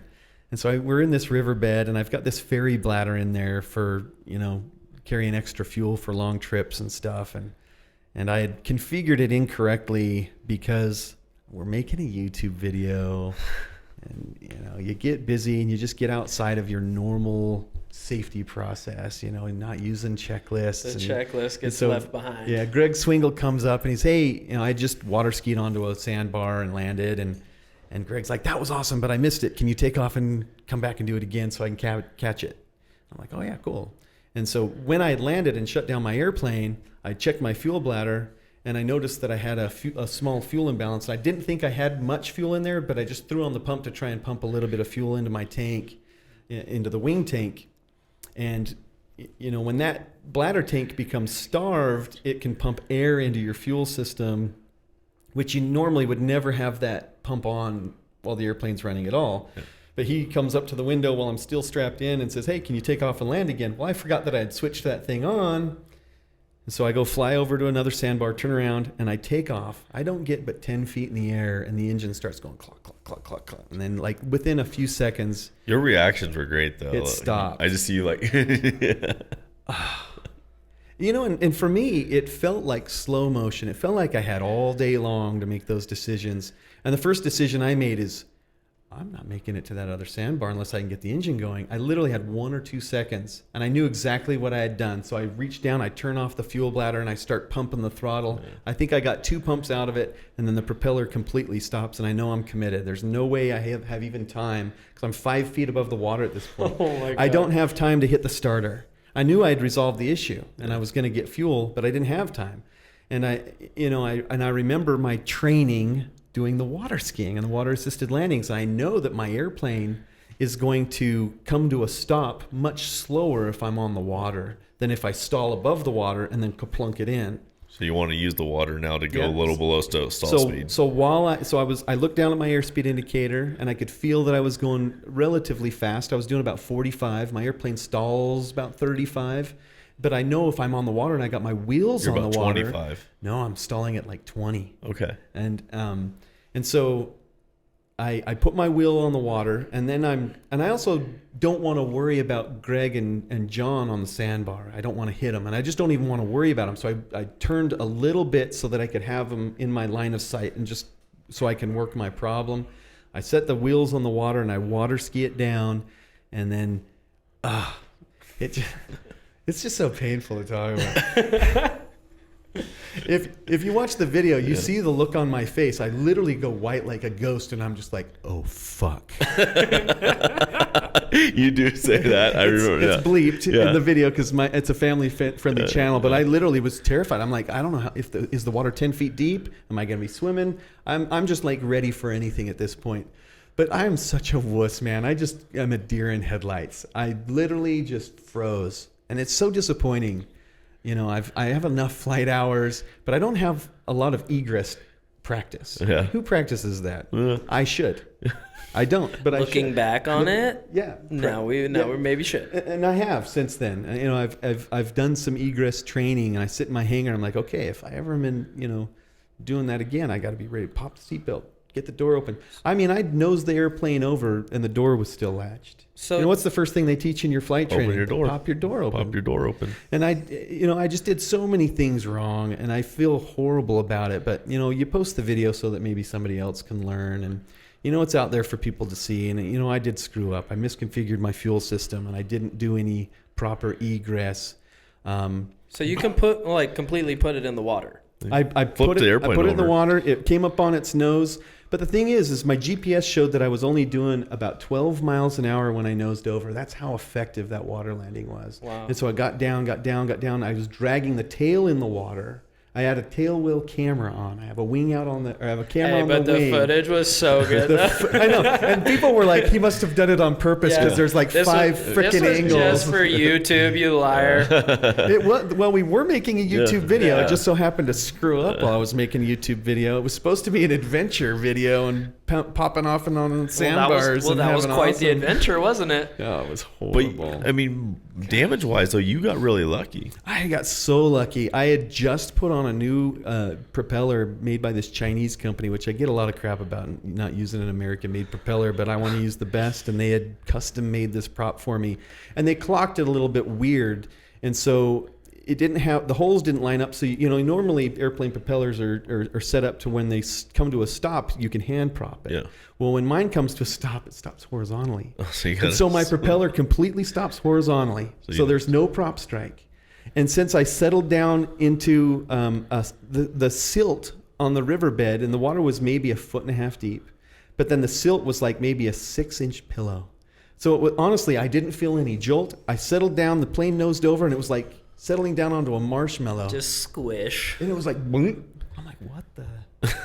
And so John and Greg come up. Here's the video he's showing. Yeah. Oh my gosh. So just dunk. Just friggin' dunk. So anyway, the cockpit view is the best. The look of my face and having the water rush over my shoulders. Oh my gosh. So the only damage literally was that the spinner it's a carbon fiber spinner. It is what the bush wheels and the shocks, and I have my gears swept forward slightly. The only thing that touched the riverbed was the spinner, and it just came and it just crushed it. And so John and Greg came back, put the plane back on its tail wheel, and we just started it up, taxied it up on the sandbar, and then we got our tools out and start taking it apart to see what broke. And we're just like scratching our head for like 45 minutes on this sandbar. We're like, something has to be wrong. Like nothing's broken except the spinner, man. And I got to tell you, that flying it out of there, I had my helmet on. Yeah, right. You're like worst case scenario. Like there's something wrong with this thing. I was like looking in my luggage. I'm like, do I have like, where's my motorcycle jacket? I want to be safe. I couldn't find anything. So, so I flew it, and John's house was like 2 miles away. So that was the longest 2-mile flight I've ever done in my airplane. Took off from the sandbar and went and landed on John's. And then we went and grabbed a sandwich and decompressed a little bit. Then I flew it up to the big airport in Akron and had a couple of mechanics look at it because I was just freaked out, man. Holy cow, nothing broke. And so we call the FAA, and the FAA, the guy that I got on the phone, he said, well, tell me about what happened. And I told him, he goes, what was the damage? And I said, well, it just crushed the spinner. So we removed the spinner and I put a new one on. And he's like, oh, it's not even a reportable accident. Huh. You didn't damage the airplane. Specifically in the regulations, they say that damage to spinners is exempt from the reporting requirement. Huh. So if I had hit a wing so technically this never even happened. No, I actually called him and reported it, and he said, I'm not even going to file this. He said, because you're going to, and I told him, I said, well, there'll probably be video footage because there was a bunch of tubers on the river and somebody posted on Instagram. I wasn't going to release anything because who wants to tell everybody about your failures? Right. That's what we're here for. Yeah, that's why we're here. That's our job. Yeah, that's our job. So I get out and, and I'm feeling horrible about myself. And this is like 3 days later, and I didn't think anybody but John and Greg knew about it. And all of a sudden there's this viral video on Instagram that was put out by Lol Altitude or something, one of these big reposter accounts that posts, a whole bunch of cool content. Anyway, some random river rafter posted from like half a mile away this airplane, and there's a whole bunch of people, that looks like Cory Robbins' airplane, and people are calling and tagging me in it, and I'm like, I look at the video, I'm like, oh shit, that's me. Damn it. and I was actually I was in a bad place mentally because you think that you're a safe pilot, and when you make several big mistakes that lead to an incident, it challenges you a little bit. And so I was going through some stuff, just internal thinking, and I was really beating myself up about it, and I didn't want to tell anybody about it. And I hadn't watched the footage or anything, but I went to Virginia, was the next stop, because I was going to fly some butt fans with aviator paramotor guys. And so we're flying the paramotors around and having fun, and they had their video guy. And so I was just shooting the bull with them and just telling them, man, I don't know. There's so many people saying all kinds of different stuff, and I really should put out there what really happened. And he's like, I'll edit it for you. And he's a really talented filmmaker, and I gave him all the footage, and he's actually the one who edited that video for me. Interesting. And because I just couldn't watch it. Number one, I thought I was going to die. Yeah. That's something. It's just no fun to think to yourself, those mistakes that I made could have killed me and put other people's lives at risk. I mean, if it could have been me that I had an engine failure and hit one of the guys, or something could have happened. So many different variables, and you just kind of start going through your mind all the things that could have happened and all the things that did happen, and these things are horrible. And so I just made a decision. I'm just going to put it out there, and I'm just going to be honest and tell people that I screwed up. Yeah. And if one person uses their checklist a little bit more diligently and doesn't make a mistake because of that, and you'll never know. I'll never know if anybody has that. So if you're listening to this, use your checklist, man, and stick to your processes and trust those things, because I didn't, and it nearly cost me everything, literally. Yeah. It ended up costing me a $600 spinner.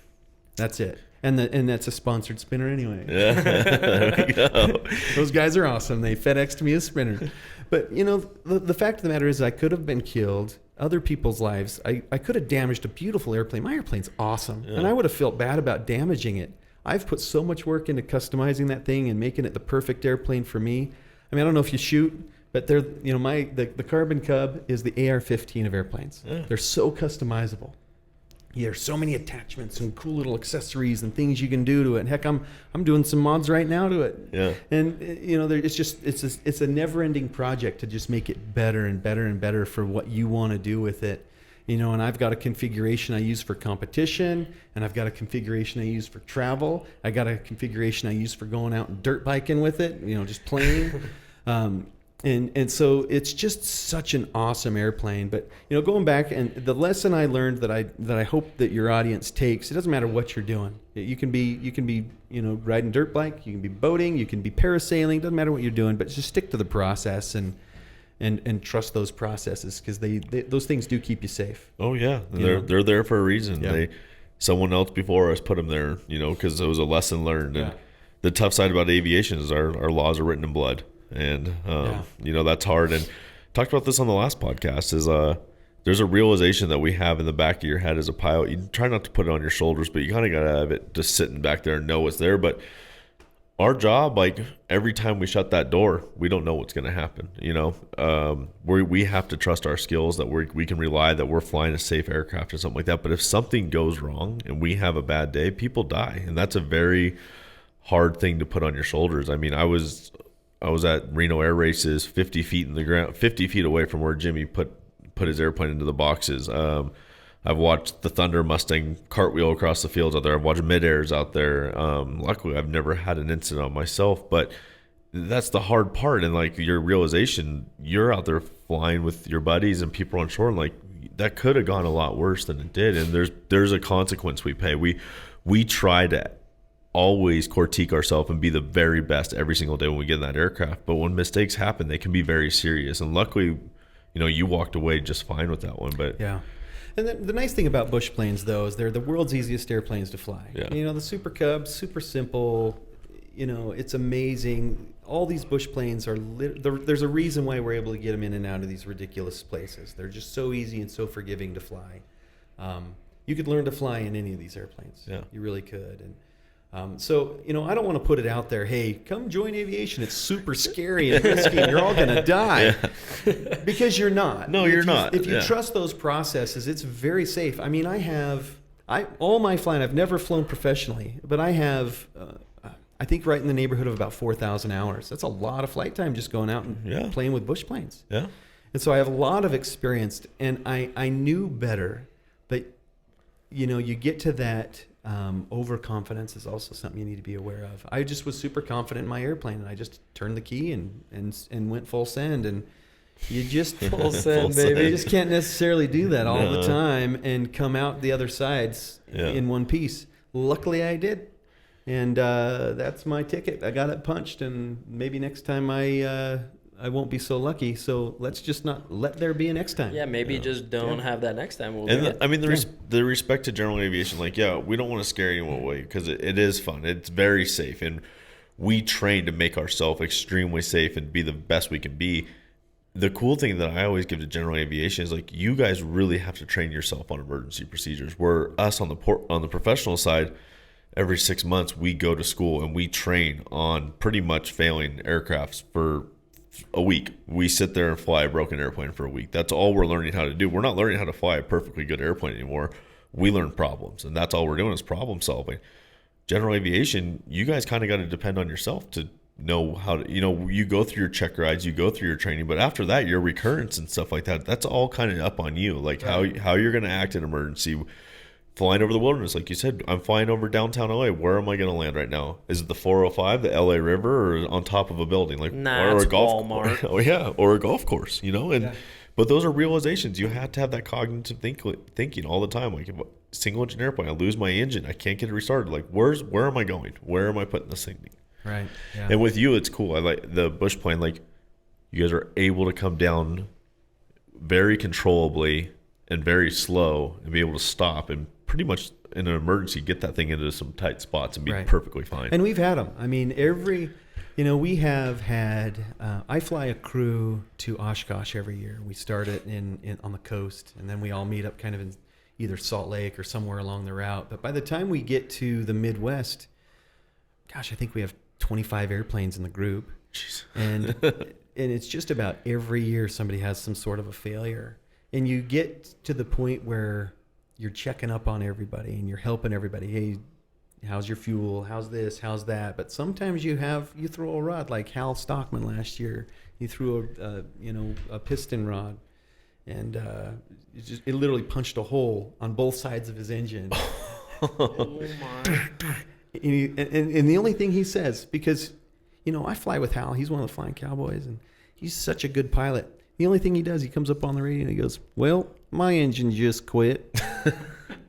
Like no big deal. And so we're like, "Well, all right, we'll turn around." And so he just sets it down in a field, and we all landed in the field, and we 25 airplanes. Or something. Yeah. Well, by then I think we only had like 7. I think there was only 7 or 8 of us. Yeah. But it was our normal crew, and we land and he pops his cowling off, and he carries around a Mack truck full of tools in the back of that airplane. He's like literally built carbon fiber, like they look like bombs, but it's just full of tools, just hanging from his wings and stuff. But he's whipping it out, and he literally is like, "Well, I'm going to take the engine off," and he had called a buddy, and they loaded a new engine up in a 206 and flew it from Elko, Nevada, where he's from. And I think the engine failure was just the far side of Colorado, almost Nebraska, almost right on the border, just some random field. And did they land the 206 in the field? Yeah, just on the dirt road. So they did the full motor swap in this field too? And here's the cool thing of the story. Hal is like just this self-sufficient dude. He ordered us all to leave.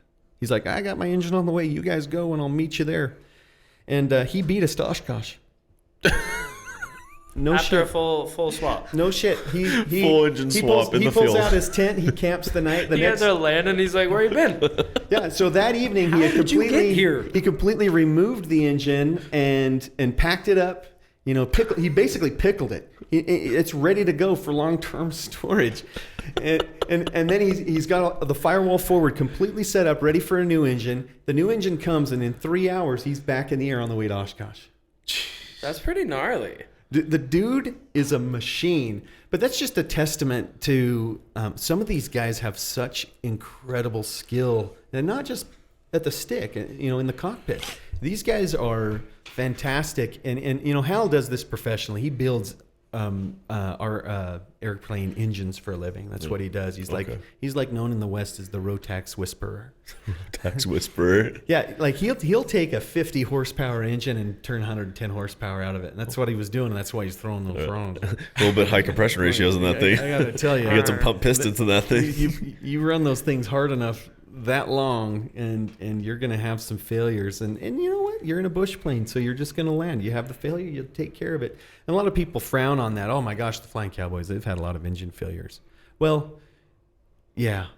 Yeah. But you've also fixed a bunch of them. Because too. we're pushing it, Yeah. right? We're out there doing it. We're out there innovating, and we're making these airplanes do things that nobody's ever been able to do. Do you with the think airplane. Do you think Howard Hughes and the Northrop boys didn't have engine failures when Absolutely they were out there? Look at what Howard did. Howard crashed through fields and crashed through buildings and stuff when he was flying airplanes. And we watch movies and we think, oh, the guy was insane. But you got guys like Mike Patey. And Mike Patey, he's had. I mean, gosh, we've had engine failures, man. but the fact of the matter is, we're pushing the envelope. We're innovating. We're doing things. But we're not killing anybody yet.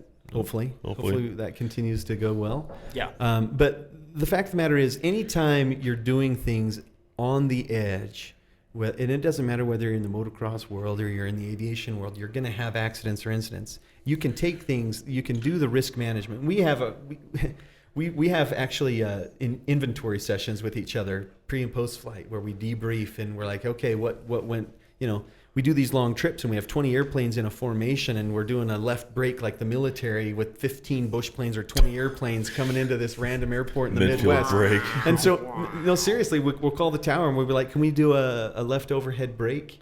And the tower's like, I don't know what that is. I'm going to fly midfield. And so I explained it to him. I said, well, we're going to come in a formation and we'll be in groups of 2 and each group is going to be their own formation, but we're going to come in a group of 15. And so we're coming into Lincoln, Nebraska, and literally there's one of the guys that was flying with us had flown F-15s and he bailed out of an F-15 supersonic. John Jughead Council is the only person to ever survive a supersonic bailout.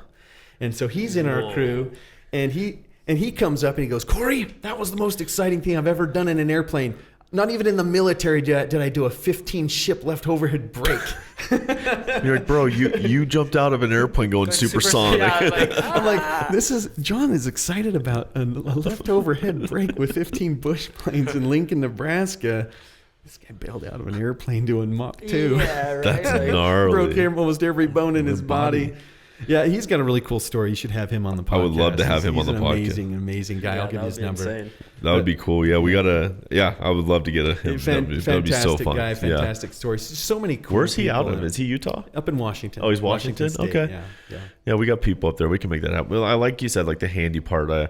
I've been blessed with. I learned, the term cowboy is a loose term in aviation, right? And some of us that fly a certain way that we fly outside the syllabus, we're labeled as a cowboy. How we can fly the airplane, because we know it's more that how to fly the wing of an aircraft. People get mad and they call us cowboy. They're like, none of that cowboy crap out here. Yeah, they and think like, we're breaking the rules or we're not. And, I mean, the perception is that we are. We're not. We're very, very much aware. I mean, heck, the FSDO has us all on speed dial. We get reported so many times for the same thing over and over. And they're just like, okay, which YouTube video is that? And they're like, oh, yeah, we already have that on file. And so it's really nice. Yep, seen it, check. But, like I learned from barnstormers and cowboys, quote unquote. That's who taught me how to fly airplanes. I learned from a lot of old souls in aviation. I learned how to hand prop airplanes. Stuff half the people these days don't know how to hand prop an airplane. But the handiness is fun, too, because I have some people in our group that are handy. And last March during COVID, my buddy bought a T6 out here in Heber City, Utah, that had ground looped, and the wing was busted. My buddy had a bunch of T6 parts. He's like, great, I got a wing, I got that. I'm going to buy the airplane. We're going to go out there. 4 of us showed up to Heber City, Utah. 2 of us in a moving truck, 2 people in a Bonanza, walked into the hangar, 12 hours, fully removed a wing, removed the prop, put a new prop on, put a new wing on, bolted it all back together, and flew it back to California. And the guys in Heber City were sitting there going, how did you guys just walk in here in 12 hours and do that? They got quoted like a 75-hour job to do this. And we walked in there in 12 hours with 4 guys and had an airplane flying back to California. That's awesome. It's crazy. Well, 72 hours. Yes. You got 4 guys. You got 4 guys, 12 hours. That's how you did it. Yeah. And it's just like magic.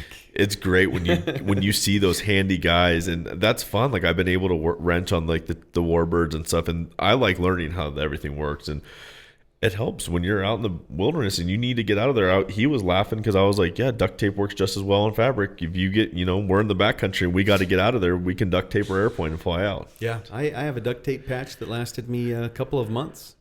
And, you don't fix it until you need to fix it. Yeah. And duct tape fixes everything, so you're good. And we call it speed tape. Speed tape. Oh, yeah. High speed tape. You got the raid one.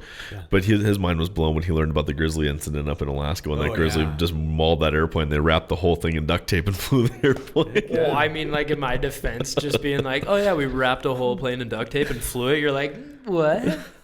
Yeah. Like, that's not normal. It's the funniest thing about that story is that it's true. Oh, yeah. It's insane the things you're able to do with these fun airplanes. And so, gosh, get out there and do it. Yeah.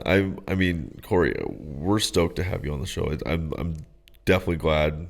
You're an awesome person. Thank you for coming out today. And we'll be back out here soon, so we would love to come out and fly with you guys. Fly with the Cowboys. We'd love to meet, the 15 guys, go and hang out with Mike too and stuff, and see some stuff going on. So next time we come out, we'll give you a heads up, and we'd love to work some stuff out and go fly with you, buddy. Absolutely. Hopefully some more airplanes will be flying. Scrappy will be done. I think he'll be done in a couple of months. Okay. I think he's that close. But, cool. I don't know that he's going to show anybody anything until Oshkosh. I think he's going to do the big reveal like he did with Draco, which, gosh, you love a lot about Mike, but, he's a showman as well. It's just so, he's like, you come into his hangar, he's got all these signs, he makes you put your phone in your pocket, no pictures, no this, no that. But he's really doing some cool things. He's picked up government contracts because, you make this one little part that does something super cool and innovative, and it like solves a problem for the industry. And so he's had a lot of different aviation companies approach him, and he and one of our other buddies has even spun off a new company to handle those kind of requests. And it's just cool to see, I keep going back to this innovation and this exciting stuff, and you can have some fun doing this, man. And and the people are so cool, and it's just, there's just so many good things about it. And one of the benefits, like get your kids into aviation. It'll save their life. They're gonna want to fly that airplane the next day, so they're gonna stay away from the drugs and alcohol and the big raging parties. Not that kind of stuff doesn't have its place in aviation, because there's a lot of party animals in aviation, just like everywhere. But we kind of temper a little bit more than other groups of people, and assertive risk. Yeah, well, when I was a kid, I have a very addictive personality. I know that about myself. And so, like, when I was in my early 20s, for example, if I wasn't flying my airplane the next day, I would have been addicted to drugs, because that stuff is right there in your face all the time. And the only reason why I would say no is because I'm going flying the next day and I want to be sharp for my flight. Yeah. And I can people with. I've got some deficits in my personality, and I think aviation has really helped me bridge the gap and helped me overcome some of my personal weaknesses. I really do think that the structure and the motivation to get out there and join those birds up there in the sky has really helped save my life in a lot of ways. I'll be honest with you, it really has. Yeah, that's awesome. And I mean, going back to what Matt just said, like, it was absolutely awesome hearing you talk about just the innovation and the passion that you have for flying. And it's like, teaching people that might not know anything about flying, being able to open their eyes. I mean, I'm one of those people right now, like, with all of this, because I'm new to it, but my eyes are being open to it just as much as, like, the next person would be. So seeing all this stuff and hearing people talk about it, it does make you want to get into flying and being able to, go those places that nobody else has been, and just kind of have that creativity and be able to go do whatever you want, essentially. Yeah. And I want to say this before we close. I know we're getting close. Yeah. I feel very lucky to be able to do this. And don't get me wrong, we're these idiots on YouTube doing all this cool stuff, and everybody, I just feel lucky to be able to do it. And the reason why, and I've talked to a lot of the guys that make the videos, whether you're Trent or you're Mike or whoever's making these videos and putting them up on the internet. Sure, we do it because it's fun to have people recognize us and say, "Oh man, I watched your video landing on that mountaintop, and that was really awesome, and that's what motivated me to become a pilot." And that stuff is very rewarding. But really, it's the passion and it's the sharing of aviation. It's the giving back that is the most fulfilling for me. And I don't want to come across as like this douchebag who's altruistic and trying to be super cool and nice and everything. But I mean, you talk to any one of us and we're real dudes, and we walk the talk. And that's one thing that I think is, and I'm not speaking for myself. I'm talking about Mike, and I'm talking about Trent, and I'm talking about Steve Henry and Hal Stockman and all these guys that are just doing some really legitimately cool things. And I walk around and I'm shoulder to shoulder with these guys, and I feel like I'm their biggest fan. I really do. And it's almost surreal for me. And I just want to say I'm just super thankful to be able to do it. Every time I release a video, I did this stupid little sunset video over the convergence of Jupiter and Saturn, last month. That was cool. And, I landed on a beach, and it was just a dumb, silly little video, but it was just so much fun and so beautiful. So cool too. Yeah. And I land on this beach, and all of a sudden everybody out there that's there to watch the convergence is all of a sudden more interested in the airplane than they are in Jupiter. I'm like, I want up to Jupiter, man. I want up to Jupiter, man. At least for 5 minutes, that kid wanted to talk about airplanes more than Jupiter. You beat the stars. And it's something that I respect about you guys. You guys have always been very humble and approachable. And every time I've run into you guys at airports, at the air show, wherever you're at, you guys are awesome about taking the time out. I know you guys are just as busy as everyone else in life, and you guys do make a part of your time to set time aside and sit down and talk to people. And I think that is amazing. Well, it's why we're there. I mean, really, the only reason for us to go to an air show, I mean, we've done it. Oh. The only reason for us to go to a show is to promote aviation and to be there for the people and to answer those questions. And to hopefully, if you talk to 10 people, maybe one of them will go out and get a flight lesson or get a ride in an airplane or whatever. But if it's the one ride you ever had in your entire life in an airplane, it's that ride that you'll remember the rest of your life. Yep. And those are the little payoffs that I get, that I'm like, oh, why am I spending all this time making a video? And my videos, I'll get enough views to make $60, and it pays for some of the gas of the airplane. And so the revenue's just not there. And we're not really pushing hard for a lot of sponsorships, because that's not why we do it. I mean, I'm not going to turn away money. Yeah. Don't get me wrong.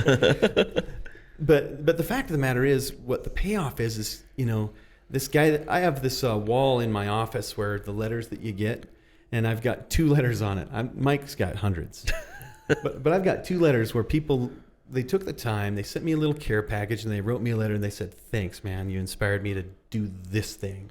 You know, there's this one guy who, and I'll just point him out. I met him actually at Disneyland. I was with my family, and I had just started making YouTube videos, and I was doing it for maybe, Jason, do you remember this? It was like I was doing the videos for maybe 7 or 8 months and took my family to Disneyland. What was that stupid show? VidCon. Yeah, we were down there for VidCon, and so I decided to piggyback and brought my kids down and took them to Disneyland, and I'm coming off the Star Wars ride, and there's this guy in a motorized wheelchair just kind of giving me the eye, and I'm like thinking, gosh, are my kids misbehaving? Or like, why is this guy kind of staring at me weird? And I'm going through the shop, and so I leave, you know how you come out and you leave the shop, and there's like a little bench outside, and I'm sitting on the bench waiting for my other kids to come off the ride, and this guy's just kind of lurking there, and I'm like, what's going on? So anyway, I just kind of say, hey, what's up? And he took that as his opening. He came, and he goes, Cory. I'm like, Oh, God, he knows me. Uh-oh. He goes, I watch your videos. He goes, obviously I'm, riding around on this wheelchair and I'm paraplegic. He goes, I want you to know you saved my life. And I'm like, what? And I totally thought he was just punking me or something. Like, what's going on? And he goes, no, I found your videos a month or 2 ago, and and I can't fly myself. And I know people have since corrected me. There are people that are paraplegic that can get their pilot's license, and that's very cool. I just wasn't aware, and I'm like, well, that's really cool. He goes, I just live vicariously through you. You do such cool things. And I just finished up a Bahamas trip, and that was really kind of how I launched my YouTube channels. I vlogged this epic trip in bush planes, flying across and bouncing from one island to another, all the way from Utah, and went on this month-long adventure. And so many different things happened, whether you're in Galveston, Texas. I mean, it was just like, honestly, it's just the coolest trip ever. And so I vlogged the whole thing, and he watched that, and he's like, literally, I was depressed and suicidal and started watching your videos, and I just snapped out of it. Oh. And so I found you. I started looking at other aviation content creators, and I was like, wow, aviation is really something I'm interested in, and I had no idea. And he's an older guy, and I found out he's a clinical psychologist. And he's like a guy who's done something with his life. I mean, he's a successful guy. He's got a PhD. He works as a clinical psychologist, but he's depressed and he's sad, and my videos picked him up, and that was really kind of an eye-opener for me. And I think about that often. As I get, everybody goes through, and as podcasters, you probably run into it where you're just like, well, I don't want to do anything right now. I gotta edit. Sound design is a hard deal. Like, that's my biggest challenge in my videos is my sound quality sucks. And podcasters, you guys got to get it right, because people won't keep listening if you have a hum in the background or some nasty thing on there. So anyway, I come back to that often whenever I'm not motivated to release a video. I'm like, man, I shot it. I might as well edit it. Well, I edited it. I might as well upload it. Everything's a chore. Yeah. It's real work, and it's sometimes you just kind of are like, why am I doing this? And then you can go back to that guy, and you're like, how many people have not approached me? And you only get 30,000 views on a video if 2 people or 1 person is touched by it, because I'm getting more into the beautiful things of aviation, so I'm showing a lot of cinematic, flying over mountaintops or coming in and making a crazy landing look gentle. And I did a cliff dive on my last one where I just literally dumped my airplane off a cliff and had to gain the airspeed by falling. And so, I mean, good old dead stick. But you make it look beautiful and easy and smooth, and you're in the airplane working your butt off. But if you can make it look beautiful, and it's almost like peaceful to people too, like being able to fly over mountains and stuff like that. Like, I can see how perfect that's like, segue. I have a relaxation channel where I just show that. No worries. I meant to do that. Not a big deal. No, but it's called Relaxing Flights, and I have a camera out on my wing, and I take gyroscopically stabilized cinematic shots. And so almost every cross-country flight I go, I just start a camera and just let it go. And then I make I think our longest video is like 7 hours. I fly all the way from Salt Lake City to Wichita, Kansas in my bush plane. Oh, man. And you can just watch the entire flight. And then he's just got the smooth operator song going to. I do. It's kind of meditation, elevator music, but it's the kind of thing that, like, I just can't shut off my brain at night, and I have insomnia. And I actually started making those videos to relax myself. For yourself. Yeah. And so I could have something to put on because I love watching flying and stuff. And then I can watch my own video. I remember surfing that beach in that airplane. That was pretty awesome. And then you've got the relaxing music, and you can set a sleep timer on your TV for an hour. Fall asleep to it. But, it's all good. It's all fun. Yeah. Just having fun with airplanes and Well, why don't you recharging your batteries. why don't you actually let people know where they can find these videos? So I'm Fly Cory on YouTube. If you just go to YouTube and search for Fly Cory, Cory, or Flying Cowboys, or it's so easy to find. Unfortunately, there's not a lot of aviation creators. Whenever I meet somebody and they're like, I'm thinking about starting a YouTube, I'm like, do it, man. Please do it. We need more. Yeah, and then you run into the guy that's like, oh, there's so much competition. Everybody's trying to get the same view, and I don't have that scarcity mentality. I think there's more than enough success out there for everybody. So join the party, come in, make some great content. If you're having fun, you might as well take some footage and push it up on YouTube. Why not? Yeah. Who knows who you're going to touch or who you're going to excite, or maybe if you're just doing it for your own posterity to look at it later. And I'll actually refer back to some of my videos. Oh, what did we do on that one trip? Oh, I think that's in vlog number 7, or the one that we did this landing on this beach, or we ended up doing so many things that it's hard to remember everything that you've done. And sometimes your fans come up and they know what you did better than you. You're like, what? That happens often. I remember you did that. Oh, did I do that? Did I do that? I did that, huh? Oh, yeah, that's right. I did, yeah. Remember when you had your engine failure over Florida on the way back from the Bahamas? And like, oh, yeah, I forgot about that one. You start having so many, and then you're Fly Cory on Instagram. Fly Cory on Instagram. Yeah. I'm no longer on Facebook. Yeah, we heard you had a little incident on Facebook there. I don't know what happened. They just banned me. I post airplane pictures, and I got banned along with like 80% of my employees that day. The day that they banned Trump is the day I got banned. So I think I got looped in with a bunch of... You were thrown in the pile there. You got thrown in the mix. They thought I was a domestic terrorist or something. I don't know. Flying too low over cities too often or something like honestly, that. Honestly, I was really racking my brain the day after, because they send you violated the community standards, but they don't tell you what you did, or they didn't tell me what post. They just simply deactivated my account. But you did. You violated. I so violated Facebook's community standards somehow. You cannot put cinematic movies of aviation on Facebook. It is very... I honestly racked my brain, because sometimes I'll comment, and I'm pretty bold and straight up with people, but I'm not a jerk, or at least I try not to be. I am a jerk sometimes, I guess. But I really try to not be. We are sometimes. I try. We're all human. We make mistakes. We make mistakes, all right? I mean, we do. Sometimes you catch us on a bad day. Sometimes we're going through some stuff, and it's just like, I don't have time for that. I'm sorry, And I usually try to apologize to people if I came off wrong. I'm like, hey, man, you caught me on a bad day. But, we never know what people are going through. And I always try to take it with a grain of salt. If someone is ever not the right way I expected them to be, I'm like, you know what? Who knows what they were going through that day? Yeah. Like, it is what it is. So, yeah. So anyway, as far as Facebook goes, I'm no longer on there. People are like, well, why don't you just create another account? And I'm like, you know what? I just don't miss it. Now that I'm not on, it used to consume. I mean, I just only posted on there, and I rarely go on there and look at stuff except for the comments on my posts. But it's a time consumer. And so now I'm kind of the last month that I haven't been on it. I'm like, well, maybe I should turn off some of the other social media and just kind of consolidate down to the ones that add value to what I'm doing. And I know Facebook adds a lot of value. There's some really great communities on there. And they can be great without me. That's great. Yeah. They can be damaging sometimes, but they can be great. They can be. There are some real useful ones out there. Yeah, there's some good information on there, and I just haven't missed it. So. Well, dude, we can't thank you enough for coming on and sitting down with us. This has been awesome. And like Matt said, we'd love to be able to come back and go fly with you and have us, follow-up episodes as things. That's our biggest thing too, is follow-up episodes with our guests. Like, see where you guys are at 6 months from now, 8 months from now, a year from now. See where the stall drags are, and that's what we really want to do. So. Perfect. And make sure you go check out his YouTube. Go follow him on Instagram. Do all that stuff, and maybe even go get relaxed with one of his relaxing flying videos, Yeah, CoryRobin.com/relax. Relax. Love it. Thank you again, man. And Yeah, we'll see you soon. We'll definitely be in contact with you and hopefully do this again soon. Yeah, thanks for having me. I appreciate it. Thanks, Thank buddy. you. Have a good one. We'll see you guys next week. See